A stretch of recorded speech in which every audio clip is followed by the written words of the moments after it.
اللہ سبحانہ تعالیٰ کے نام سے شروع جو بڑا مہربان اور نہایت رحم کرنے والا ہے۔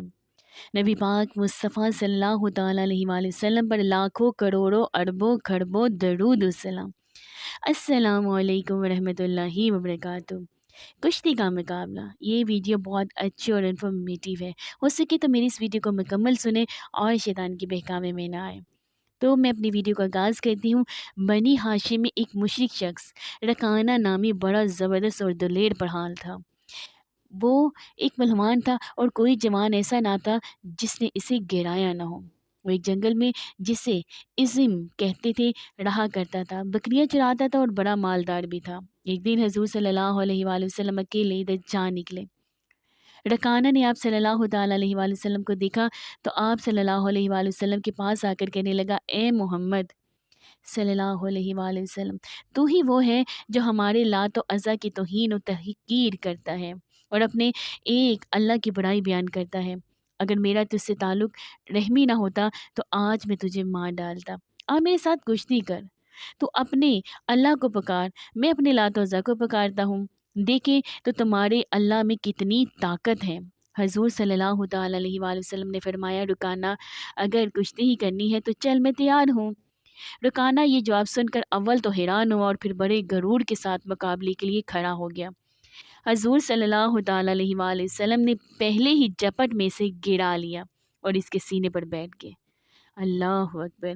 رکانہ عمر میں پہلی مرتبہ گر کر بڑا شرمندہ ہوا اور حیران بھی، اور بولا، اے محمد صلی اللہ تعالیٰ علیہ وآلہ وسلم، میرے سینے سے اٹھ کھڑا ہو، میرے لات و عزا نے میری طرف دھیان نہیں کیا، ایک بار اور موقع دو اور دوسری مرتبہ پھر کشتی کریں۔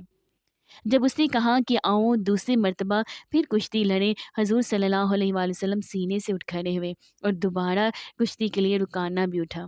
حضور صلی اللہ تعالیٰ علیہ وآلہ وسلم نے دوسری مرتبہ بھی رکانہ کو پل بھر میں گرا دیا۔ رکانہ نے کہا، اے محمد صلی اللہ تعالیٰ علیہ وآلہ وسلم، معلوم ہوتا ہے آج میرے لات و عزا مجھ پر ناراض ہے اور تمہارا اللہ تیری مدد کر رہا ہے۔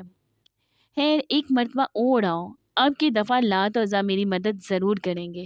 حضور صلی اللہ تعالیٰ علیہ وآلہ وسلم نے تیسری مرتبہ بھی کشتی کی اور پھر تیسری مرتبہ بھی حضور صلی اللہ تعالیٰ علیہ وآلہ وسلم نے اسے پھر بچھاڑ دیا۔ اب تو رکانہ بڑا ہی شرمندہ ہوا اور بولا، اے محمد صلی اللہ علیہ وآلہ وسلم، میری ان بکریوں میں جتنی چاہو بکریاں لے لو۔ حضور صلی اللہ تعالیٰ علیہ وآلہ وسلم نے فرمایا، رکانہ مجھے تمہارے مال کی ضرورت نہیں، ہاں مسلمان ہو جاؤ تاکہ جہنم سے تم بچ جاؤ۔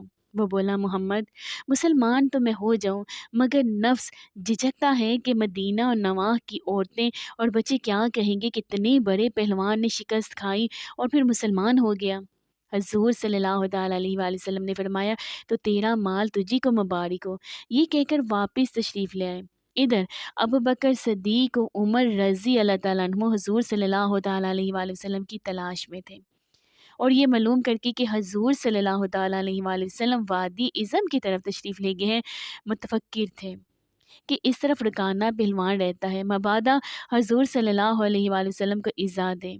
حضور صلی اللہ تعالیٰ علیہ وآلہ وسلم کو واپس تشریف لاتے دیکھ کر دونوں حضور صلی اللہ تعالیٰ علیہ وآلہ وسلم کی خدمت اقدس میں حاضر ہوئے اور عرض کیا، یا رسول اللہ صلی اللہ تعالیٰ علیہ وآلہ وسلم، آپ صلی اللہ تعالیٰ علیہ وآلہ وسلم ادھر اکیلے کیوں تشریف لے گئے تھے جبکہ اس طرف رکانہ بڑا زور آور اور دشمن اسلام رہتا ہے؟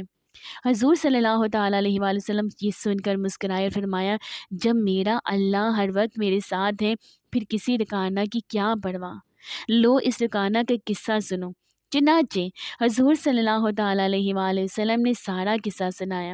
حضرت ابوبکر صدیق و عمر رضی اللہ تعالیٰ عنہ سن کر بہت خوش ہونے لگے اور عرض کیا، حضور صلی اللہ تعالیٰ علیہ وآلہ وسلم، وہ تو ایسا پہلوان تھا کہ آج تک کسی نے نہ گرایا تھا، اسے گرانا اللہ کے رسول صلی اللہ تعالیٰ علیہ وآلہ وسلم ہی کا کام ہے۔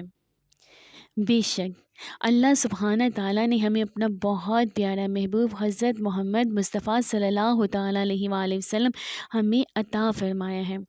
اللہ سبحانہ تعالیٰ کی ہم پر لاکھوں کروڑوں بار جتنی بھی ہم ہر سانس کے ساتھ بھی نا شکر ادا کریں اتنا ہی کم ہے، اس لیے کہ اللہ سبحانہ تعالیٰ نے ہمیں ایمان کی دولت نصیب فرمائی ہے اور ہمیں پیارے نبی حضرت محمد مصطفیٰ صلی اللہ تعالیٰ علیہ وآلہ وسلم کا امتی بنایا ہے۔